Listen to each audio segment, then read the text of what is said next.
Mr. V. Balakrishnan, the chairman of Microgram and ex-CF of Infosys. And let's welcome Mr. Tiger Ramesh, the chief executive officer of CSS Corp. And we welcome Mr. Ashok Harris, the president global delivery of Hexaway Technologies for this power panel discussion. This power panel discussion is on digital leadership. The digital journey, past, present and future is what we wish to focus in this session. This session, the experts and the industry leaders will discuss on how leadership must develop and lead a vision of digital transformation that aligns with the organization and institution strategy and drive the effort to bring in the required digital leadership for the future. So now let me hand over the session to Mr. V. Balakrishnan, the chairman Microgram and the board member of ICT ACT. Mr. Bala. Thank you. Good morning, friends. The title is How do you take advantage of the digital world today for any corporation? Today we are living in a very interesting world because technology is transforming each and every industry. Who thought that LinkedIn will be the largest recruitment agency in the world? It was supposed to be a social network for professionals. Now it is becoming the largest recruitment industry in the world. Who would have thought Google will be the largest advertising agency in the world? It was started as a search company. Now majority of the world's advertisement spending is happening through Google. Who thought Uber will be the largest taxi operator in the world? Right? That was the industry people thought it will be touched by the technology in the last mile. But today, Uber is becoming the largest taxi operator in the world with a valuation of something around $40 billion. Who would have thought Airbnb will be the largest hotel industry in the world? They started as a hotel sharing kind of a portal. Today, they are the largest hotel industry in the world. So technology is decimating each and every industry by creating new rules, by opening up new opportunities. Today, we are living in a connected world. There are close to something around 4.5 billion mobile devices in the world. 50% of the mobile users access internet. There are close to 6 billion connected devices, IoT, in the world. Right? There are 2 million smartphones. So all these connected devices is creating huge opportunity for corporates to access the consumers, to help them reinvent themselves and give better services to the consumers. Today we are living in an interesting world where the consumers want the price points to come lower and lower. At the same time, corporates are there to create more and more profits. How do you do it?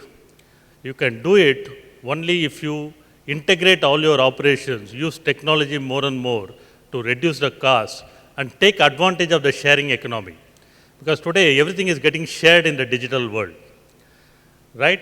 So if you want to take leadership in the new digital world, you have to reinvent your business. Internally, you should be more digital savvy, connecting to your clients, giving them better services. And second, you have to get connected to the external ecosystem. For example, when I had a problem with one of the large e-commerce portal, I tweeted and within 5 minutes I get a reply from the CEO of that e-commerce company. Today everything is instantaneous. It's like the instant noodles. Right? Today, if you read newspaper, 70% of the news is stale because you already consumed it through the digital media. So we are living in a world where data is coming from everywhere. Data is coming instantaneous, much faster, and there is no reaction time. And the data will help you to understand the consumer's mind. If you scan through the digital media, you can run a campaign for your products because you know what the consumers want. And the technology changes in the last few years and enabled it to happen much faster. For example, cloud. Cloud is a big change in the industry. What cloud does is you are able to start your business with much less capital investment by accessing the scale of hardware capabilities some other third-party provider gives you. Mobility is a big thing because too many connected devices, your ability to reach a larger audience much faster is enabled through mobility. Data analytics is another thing because it helps you to understand the consumer's behavior and what they want and what they dislike, right? So data analytics is a big thing. I mean, you can use the consumer behavior of a retail industry, the banking industry to create a new product in the banking industry today. So data analytics is a big thing. So today is the first time all the technology has evolved, and if you connect all the dots, you can really create a good digital strategy for a corporation, both internally and externally. So a successful leader in a new digital world will be one who is able to invest internally, create a good digital roadmap for all the internal process, including accessing the clients, and who can leverage on the external ecosystem of digital map available and create a strategy and take leadership in the industry. Today, the role of CIO is getting blurred because who is a CIO today? He is an aggregator of all the technologies.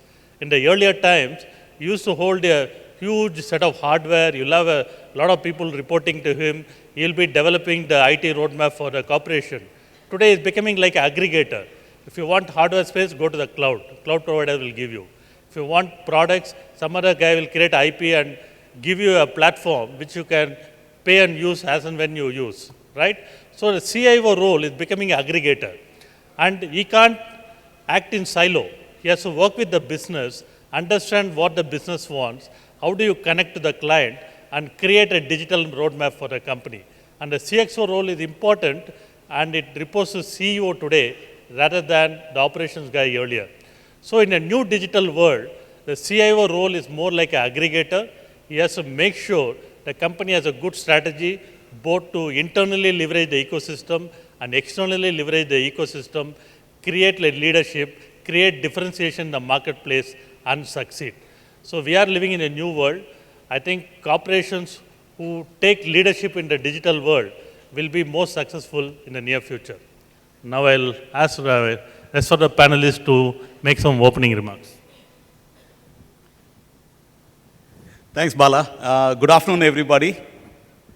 When the topic was given to us about talking about digital transformation, digital leadership, I was hoping to have an audience in the age group of 70 or 80 kind of stuff, to whom we have to talk about what's happening in the digital world.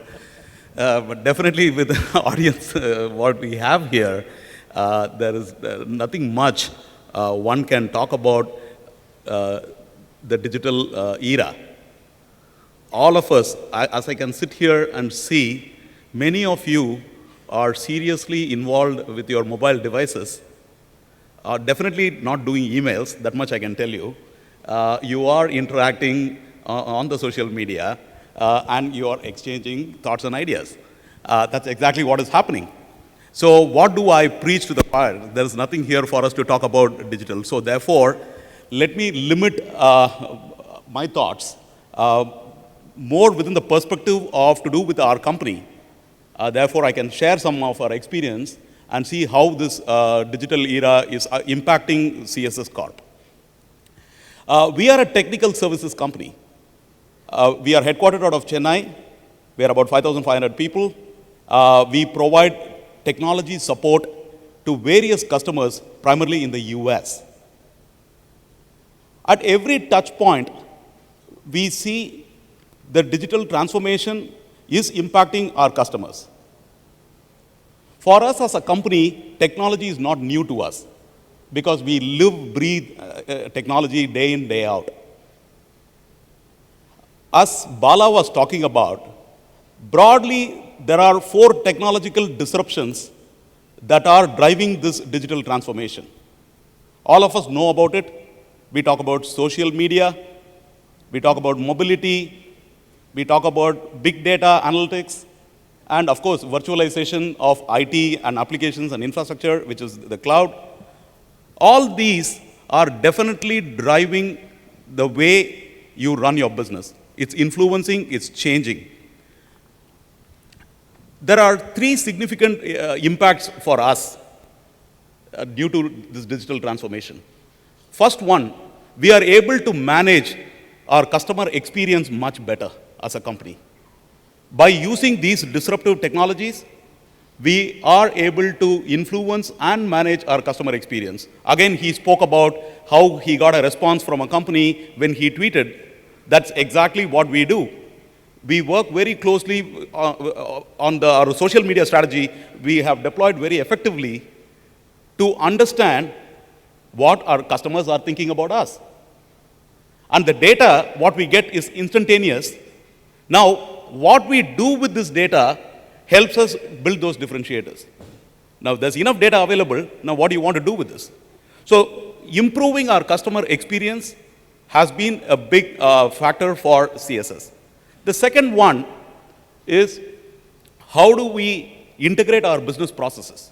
As a company, internally, all our operations are being automated. All our business processes are being automated. We have recently embarked on a large SAP implementation project. We are putting SAP across all the business modules, all the business functions. Again, the virtualization of IT has been so powerful that we did not set up a data center to implement our global ERP rollout. We just went to Amazon, and overnight, we had a data center up and running for us virtually. Then, and the next day morning, the whole infrastructure was ready. It didn't take us 6 months to build a data center. So automating business processes has, for us using technology, has been made possible, again, thanks to this digital revolution. The third part, which is more interesting for us, is, for that matter, anybody in any industry, is ability to come up with new business models. That is, to me, there are two critical success factors here. One is managing customer experience. The second one is the ability to come up with new business models. As an infrastructure management company, what we are launching now in the near future is automated support of infra. Our dependency on engineers and people will start coming down. It will become more focused, and as you go up the chain, your people dependency will be limited to very highly skilled and highly intuitive areas where you need human interference, whereas down the stack, across various layers, 65 to 80% of your problems can be solved by sheer automation. Again, this digital revolution has allowed us to embark on a new business model. And all the examples Bala spoke about, be it Google being the largest advertising company, or Ola being not Ola, Uber being a large taxi operator globally, these models, business models, have been possible only because of this digital revolution. And long back, Nike was very successful as a company because they were competing against Reebok, big time in the market, right? And then they quickly used technology to build a virtual organization, and using the virtual organizations, your ability to variabilize your cost structure is so high that you don't incur costs when you do not have business. And with that successful transformation, they beat their competition hollow, resulting in higher revenues, better profitability, and better market capitalization. All these were possible because of technology. So we will talk more about it in the next couple of questions and discussion points. But broadly, this is what digital is doing to a company like CSS. Yeah, Bala. Okay.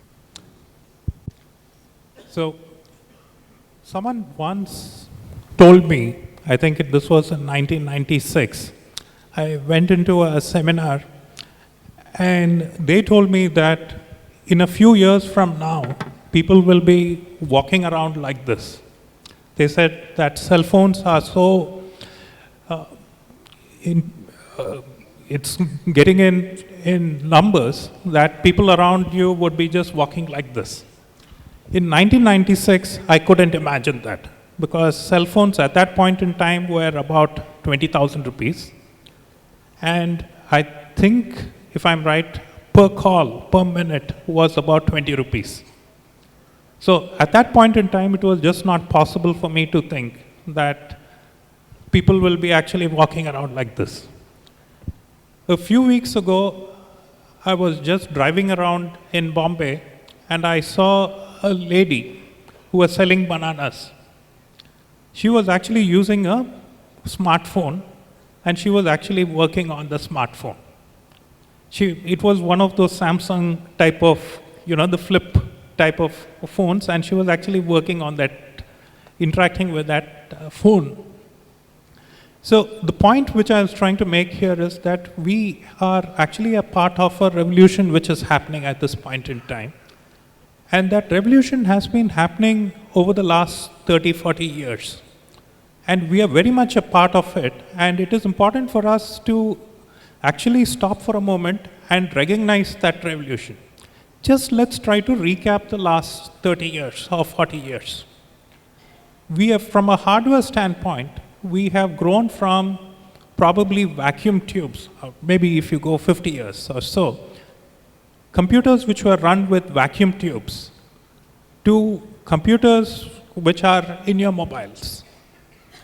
From a software standpoint, we've gone in from things like COBOL and Fortran to something today which is a lot more business configurable. We went into BASIC, we went into Visual Basic, Java, and today the business wants configuration. From a skills standpoint, I think which would be very relevant in this forum, we have moved from people who were technical, people who could hold a company for ransom because of their abilities, to something today where the business can configure. The skills have changed drastically. From a benefit standpoint, we used to have typical efficiency which used to happen. We used to have something which was calculated faster. We used to have things which could be data processed. Actually, all systems departments were known as data processing or EDP divisions. And today, it has gone into more of revenue enhancement. Today, if the CEO does not get involved in the transformation that is happening at this point in time, it is very likely that that particular company could lose a chance for its survival in the future. It's become as critical as that. If you do not embrace the technology which is going around you, and it is making such a huge difference to the companies, it is very likely that you could be left behind. So you need to look at this whole transformation, and sometimes the industry gives a lot of buzzwords like digital or buzzwords like SMAC. But behind all those buzzwords, there is a lot of disruption which is going on to the way businesses are thinking of the way they're doing businesses. All the examples that Bala gave in terms of those companies were never there some time ago. But those companies, those CEOs have looked at this revolution which is happening, and they have embraced this revolution. And going forward, what you will see is there are two types of focus areas that most of these companies are having at this point in time. There are companies which go towards how do I enhance or understand my customer better. Continuously, there is a focus on how can we understand our customers, how can we sense our customer behavior, and how do we intuitively go and engage with our customers, just like what Ramesh mentioned at this point in time. How do I go closer and closer to my customer? And at the same time, it is important to see how to improve my operational efficiencies. So there is no point in being highly engaged with the customer. Like for example, if you take Amazon.com, if Amazon.com sold everything, but it was much more expensive than some other area, some other website or even the brick and mortar companies, I don't think they would be as successful. They've also managed to figure out how to optimize their supply chain, how to get their costs down, so that their costs also are much more effective. And with the new generation which is coming up, which Bala spoke about and Ramesh spoke about, you and I, very likely, when we were probably buying shoes or something like that, we would have gone to different stores, looked at which shoes we wanted. But today, I think the kids today will probably look at different websites and say like which shoes they want. And earlier, our parents would say that shoe is out of stock. But today, we can't say that because our kids would probably come back and say that it's in stock in Flipkart.com or Snapdeal.com or whatever the case may be. So the companies which are going to be successful are those who engage with the customer very well, who understand their customers, and on the other axis also understand how to improve efficiencies. And if you are able to improve efficiencies, and if you are also able to be closer to your customer, that is what is going to be the digital mastery which is required for companies to actually disrupt the years coming forward. So let me just pause at this point in time and hand it over to Bala. See, the next natural question which comes to all of our mind is, how do a company create an ecosystem internally to take leadership in the new digital world, right? Ultimately, the push has to come from the top. The CEO has to push the whole organization the need to leverage the digital world both internally and externally. It can't be bottoms up. Second, an organization should be open-minded because today competition can come from any part of the world. For example, if we take banking, today Alibaba is the biggest lender in China. They have a $1 trillion book. What they do is they connect the lenders and the borrowers through their e-commerce portal. So banking sector never thought the e-commerce company will be competing with them at some point of time, right?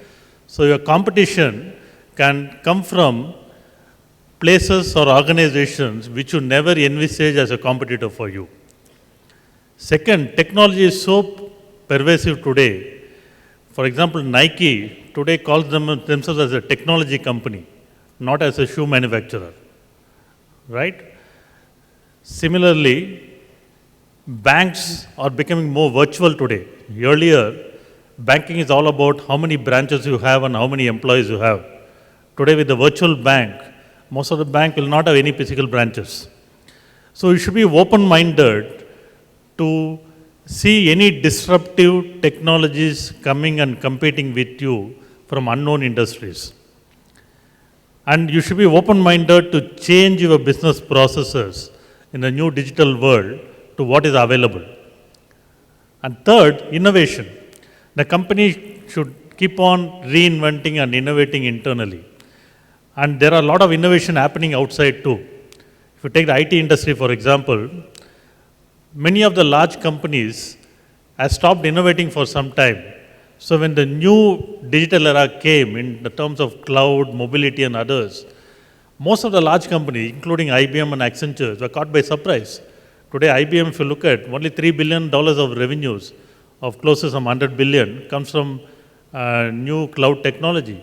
The rest of it is all legacy, right? When the world is moving so fast into new technology, unless you consistently invent, innovate, you'll not be able to catch up in the new era. That's why today in the IT industry, most of the innovation is happening in the fringes. Like C.K. Prahalad said, fortune is in the bottom of the pyramid. Today, fortune in the IT industry in the fringes. lot of startup companies are coming with innovative ideas.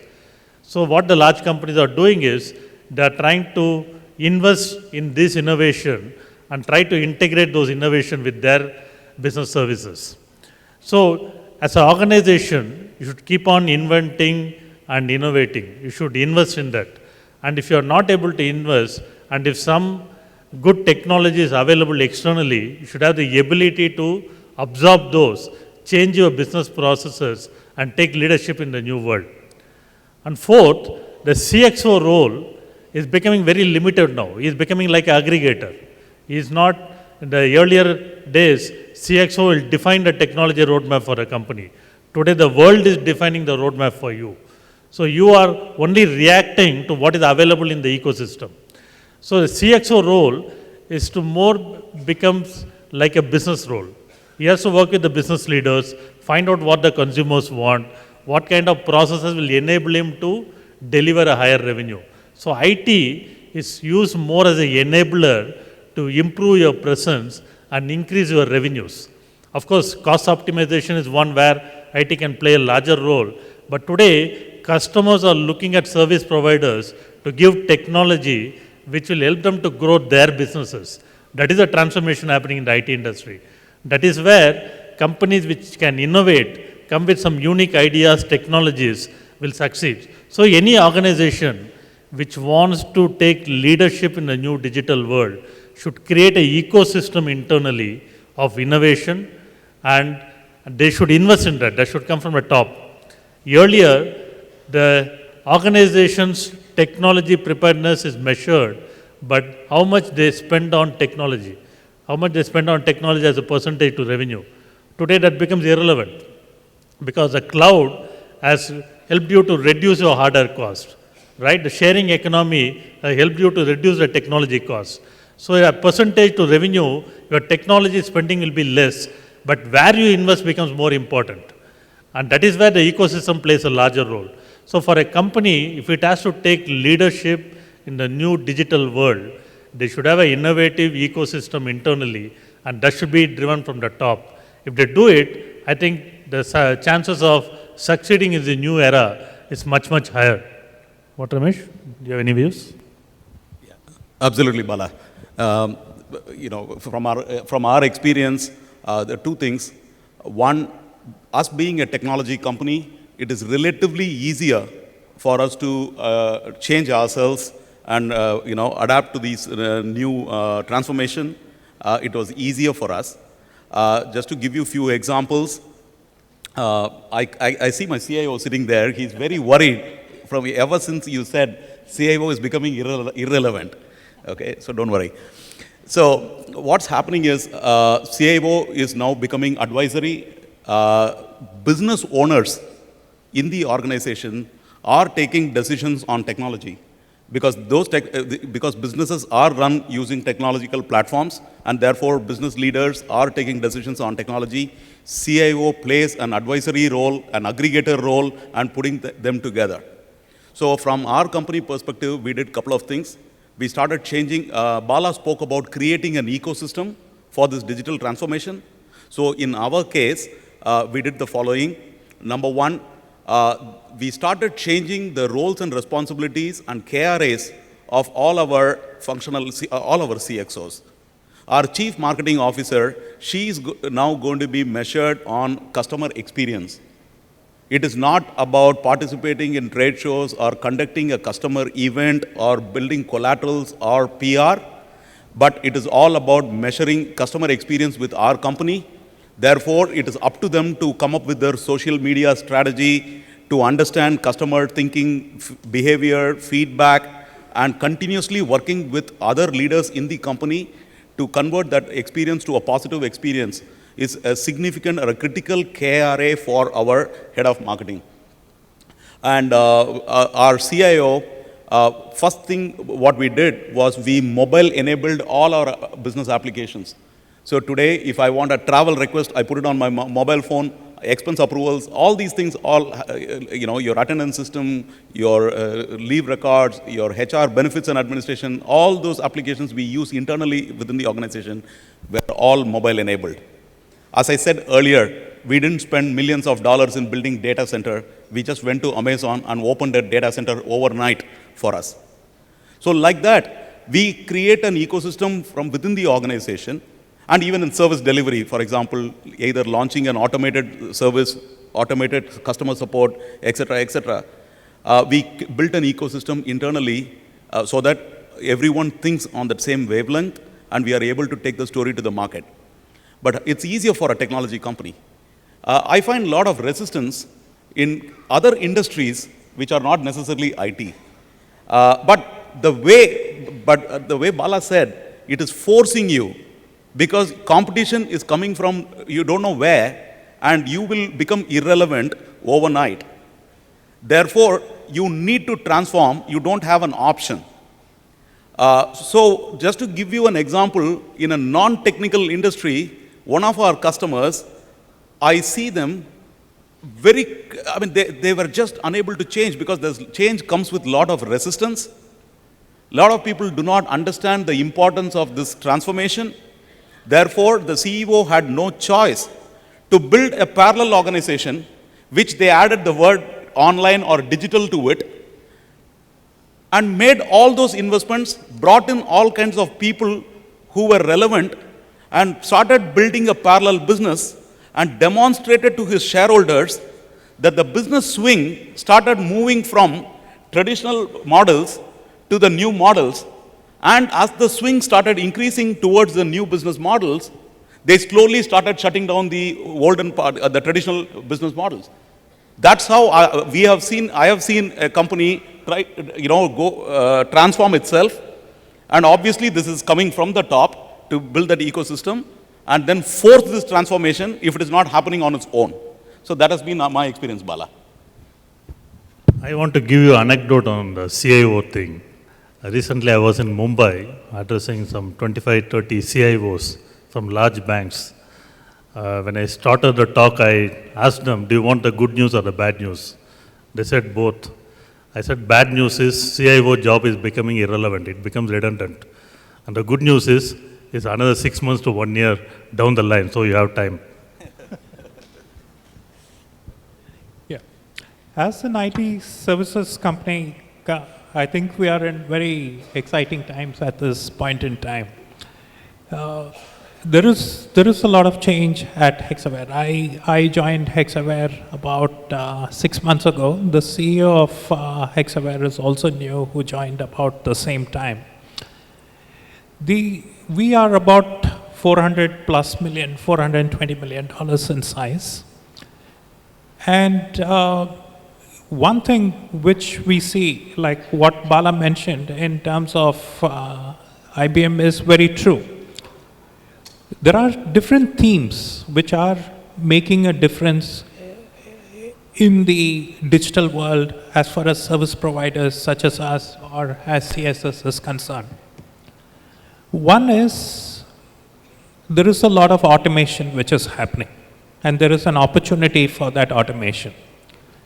Typically, what was being done by 100 people can now be done by 10 people. Testing is one example of that. If you had to do regression testing, it would have had to be, you might have had large teams to do it. But right now, the number of people to do that would be much smaller, provided you use automation, test automation. Similarly, there are other areas, whether it is in infrastructure, whether it is in BPO, there are other areas where automation can be applied to bring down the number of people being used. And the skills are very different. And this is something which some of the larger competition would find it difficult to do, because it would actually cut down on their revenues. The second part is the whole cloud which Ramesh spoke about, or which Bala spoke about. The spend which is happening in cloud. If you, some time ago, if you had done Siebel implementations, if you were spending 100 on a service provider after implementation. Today you spend probably about 30, or you spend about 25. There is so much of infrastructure and so much of applications going into the cloud that it is cutting down the cost, and it is also cutting down the revenues of service providers. For some, it might be a threat. For some providers like ours, it is actually an opportunity, because we start with a lower base, and that is where the investments are going in at this particular point in time, to create the skills in all these cloud technologies, to create the skills in all these infrastructure virtualization technologies, to create the skills in automation, to create skills in data and insights from data. So there is a very high focus in terms of creating these skills so that we become the leaders as this new digital technology wave takes over different enterprises. From an internal standpoint, this is what I mentioned is more from an external standpoint. But from an internal standpoint, it is pretty similar to what Ramesh spoke about. How do you align the KPIs? How do you make sure that the KPIs are more market focused, more market relevant? How do you handle the change management? Change management, not only within your organization, change management is happening within your customers also. Like, customers also are getting disrupted at this point in time, and helping customers through that disruption is an important part, and gaining their trust through that particular process is an important aspect. And ultimately, it is about people. How do you keep people passionate? It is important that, again, KPI is oriented towards people, KPI is oriented towards customers, and holding people accountable back to those KPIs. Thank you. I think the next question comes to all our mind is, how do you make those investments? How do you measure those investments? Because when you go to your CFO and tell him, I want to spend so much of money on digital media and innovation, the natural question comes is, what is the ROI? Why I should do it? See, in this kind of investments, the ROI is not directly related to the investment. Some of it may be improving the consumer experience, whether you are able to build loyalty for your products with your consumers. Second, ease of doing business with the corporation. How do you make sure when the consumer comes and buys your product, he has got the best experience in the world? Third, will it help you to understand your consumer mind much, much better? Because if you scrap through all the social media, you will quickly get the consumer sentiment on your product. Because today everything is instantaneous. Today you say something, within half an hour, there will be some thousands of people for and against what you are doing, right? So how do you get instant data from the consumers which will help you to change your strategy or the way you market the product or change the business processes to reach the client? So it's very difficult to get a direct ROI relationship for most of these investments. That is where the businesses and the CEO has to play a larger role in shaping these investments. Because ultimately, these investments will result in loyal clients, will result in getting better, say, revenue productivity for your services or product. It will help you to increase your revenues. Because all this investment will not get you that kind of a result. Some of them may fail, but if you are looking at direct correlation between the investment and the impact, it is going to be much more blurred in a digital area kind of investment. And also, most of the companies are in the public market space, right? They can't just make investments and say the returns may come or may not come, because they have to justify the spending before a set of investors.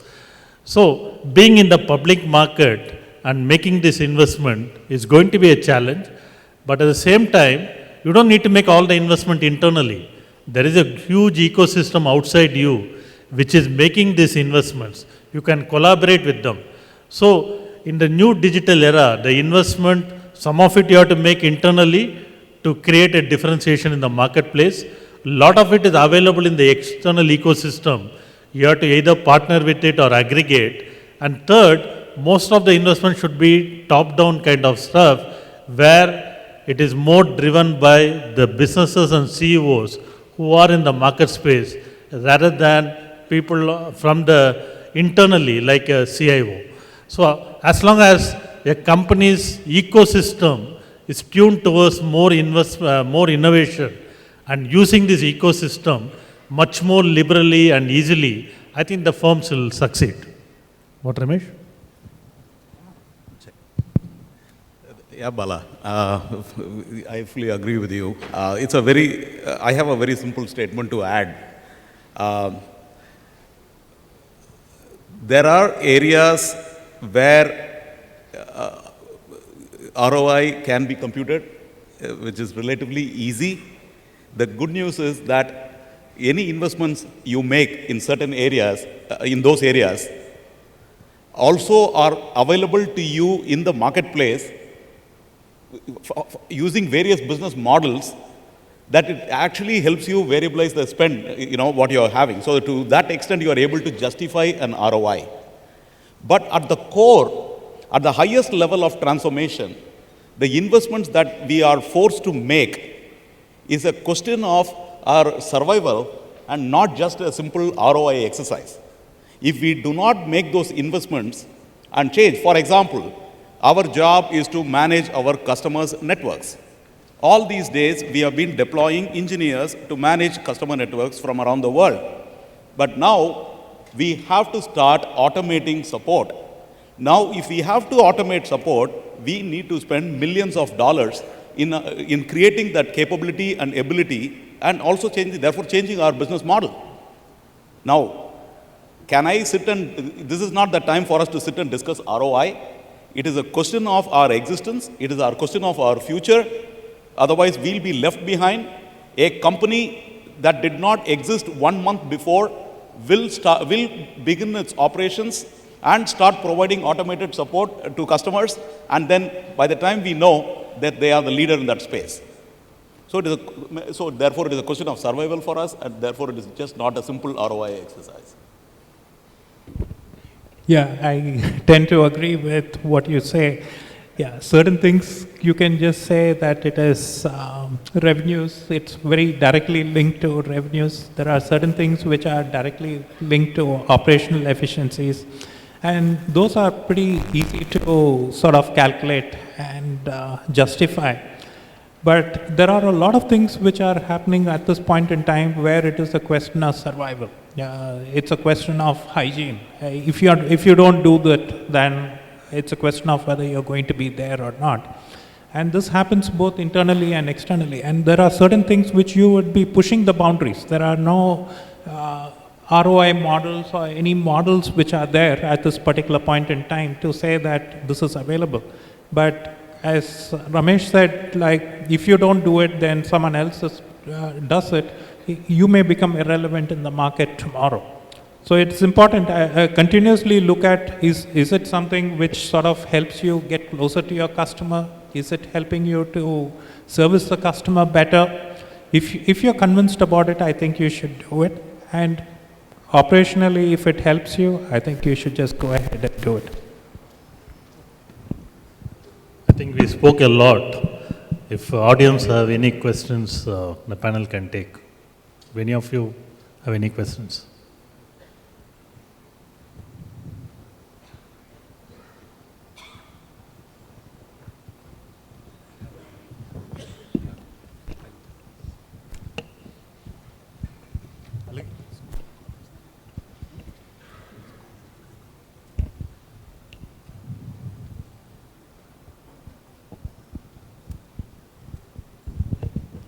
So very good afternoon. I fully agree with all the points, valid points you had been discussing. And from your perspective, especially at the industry level, may I know what will be the threat related to the security aspects? Because as we go digital, there's still a big question mark at that side where we keep talking about the cyberspace security in a big way. So, how do you foresee the challenges, and how is that we are going to handle it with reference to security? I think security will evolve over a period of time. For example, when I was in Infosys, we spoke to a large bank about a product Finacle. Normally, we host a product in, say, Oracle, because that is more secured technology. But the client was asking for the Finacle to be hosted on an open source. We were surprised because open source is always seen as less security and is a risk. But the client was willing to take because the cost was almost 50% of what you use when you go on the other technology. So world over, security is a threat, it is a risk, but people are willing to take a risk because the cost points for competing technologies are coming down drastically. And second, he also told me, if the US government can get all your data sitting there without you knowing, what kind of security you are talking about? So you are secured as long as somebody don't get your data. That's it. Security is a big risk. So some of the large corporations are trying to, even in the cloud space, they want to build their own private cloud because they feel the public cloud is a big threat. But a lot of companies are moving aggressively into the public cloud because they think security is a risk, it will evolve over a period of time and is worth taking the risk because of the cost points. So security is always perceived as a big risk for corporation, but some of them are willing to take the risk, and the whole security environment will evolve over a period of time, and it will get more strengthened as and when the events get happened, and people will try to find a solution. There is no company in the world which can say that my network or my systems are fully secured. If you say that, there is a group in US who will immediately come and hack your company.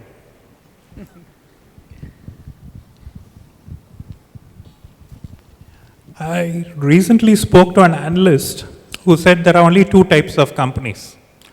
There are companies who have been hacked and know it, and the other set of companies who have been hacked and don't know it. So, Sir, is it true that the processor which has been developed in the foreign countries are embedded with secret codes where all our data are monitored? As you said that US is monitoring all our data. Is it true? Is it proven? And how is that we are going to handle it if at all it is true? See, government is a big daddy sitting there. They can access any data on public interest and national security. That you can't stop. Even Indian government may be doing it, we don't know. But at the end of the day, you are as secured as you are as you think, right? Anybody can come and hack you tomorrow if you say you are the best systems in the world. What I am saying is, the whole security environment is evolving. There is no fixed solutions today. Because a lot of things are unknowns. Why you think today secure, somebody will come and find a issue with your system and hack it. So it will evolve over a period of time. There is no fixed solutions. But the security threat as a mindset issue for companies, that is coming down because most of the government have access to most of the data, and people live that you are in a new era, you have to live with that. Yeah, just to add one last point on that. See, there is this dark net which is parallel to the internet. There is a huge demand for information in the darknet world. It is an evolving issue. It's an issue. It's a serious issue. The paradigms have shifted. Security is definitely a very critical factor now. Brands have disappeared overnight because of hacks. You know what happened to Target stores in the US, for example, 70, 80 million credit card users' information along with the PIN was hacked. And it was sold, that information was sold to buyers in the darknet. That's what happens. The hacker really doesn't use that information to go and hack into each and every account. They just rob this and sell it. And there's a huge demand building up in an underworld. Okay? So therefore, it is critical to watch out. It is critical to take all measures and put in processes to safeguard. But then, you don't have a choice, but these things have to coexist, and then you continuously keep catching up. Yeah, you have to be paranoid, but you are as good as you think, that's it. We have another 7 more minutes. Are there any more questions to be asked to the panelists? If not, we can close it now. Any questions? Yeah, while we are waiting for this, I request Bala to probably, because we have a large presence of academia here, from academia, people from colleges and universities.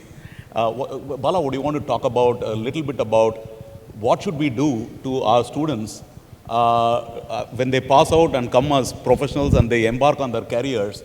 How prepared and what should the institutions do to get them prepared? See, if you take countries like US, there's a lot of interaction happens between the academia and the industry. So the academia normally work with the industry closely and make sure the output from all these institutions are readily available to the corporates to hire and grow. Unfortunately, in India, the interaction between the corporate and the academia is not that evolved. It is happening, but it's not happening in a scale which this country wants. For example, even if you take the engineering graduates, there are some 3 million graduates coming out every year, but the industry says hardly some 30% of them are employable. Balance 70% is not employable. So what do the industries do? They try to create their own finishing school internally and make large investment. For example, I know Infosys was making some $300 million on training their employees, right? So what we require for the academia is to work closely with the industry, find out what are the skill sets required for the industry to grow. Today there is a huge mismatch. Most of the unemployment in this country is happening because there's a huge mismatch in skill sets between what industry wants and what is produced by the institutions. That is why government is trying to come out with a new program called Skill India, where they want to do the skill development for large number of people on a scale. Because don't forget, India requires to create 10 lakh jobs a month. That means 1.2 crore jobs a year if you have to address the issue of unemployment. Because close to 1 crore, 1.5 crore people join the employment mainstream every year. In the last 5 years, this country has not created any job. That is most of the problem in this country is because of that. So unless the academia work with the industry very closely, not only about IT, all industries, and figure out where is the shortage of skill sets and focus on those skill sets and make sure the output is of a quality which can be hired by these institutions. We are going to have a larger issue in this country because the problem is only becoming bigger and bigger. With a 120 crore population, if 1.5 crores comes to employment job every year, and if 60-70% of them are unemployable, you are sitting on a time bomb. I think the academia can play a larger role, industry can play a larger role. Both of them have to work together to solve this problem. Otherwise, we are sitting on a huge issue for the country. Thank you so much, sir. I think ICT Academy is precisely doing what you are talking about in a very minute way, and hopefully the Skill India movement, whatever you're talking about, ICT Academy can play a major role in the days to come. So with this.